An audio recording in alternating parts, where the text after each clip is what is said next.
Why do you always come to these conferences? Well, I think it's fundamentally important that we remind all of the political parties, we don't just do Labour and Conservative, we do them all, as you know, that Gibraltar is there, that it's an integral part of the British family of nations, and it's part of the politics of the United Kingdom too.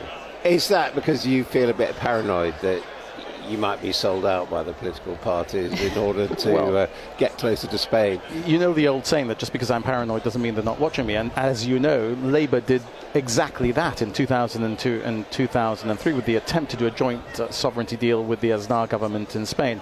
So I think it's important to do because we are in the whole panoply of politics of the United Kingdom. We're in education, we're in health, not just the issue of sovereignty. We're important in the context of defence.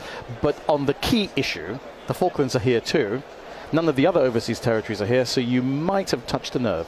Now, you mentioned Labour in the early 2000s, perhaps looking towards accommodations with Spain over the future of Gibraltar. It's also been reported that at the time that the presidency of the European Union was under consideration, that Tony Blair was perhaps prepared to put that on the table. I mean, do you trust Labour? We trust Labour. We trust Labour now. We trust Labour because remember that after that episode, Margaret Beckett gave us the 2006 Constitution.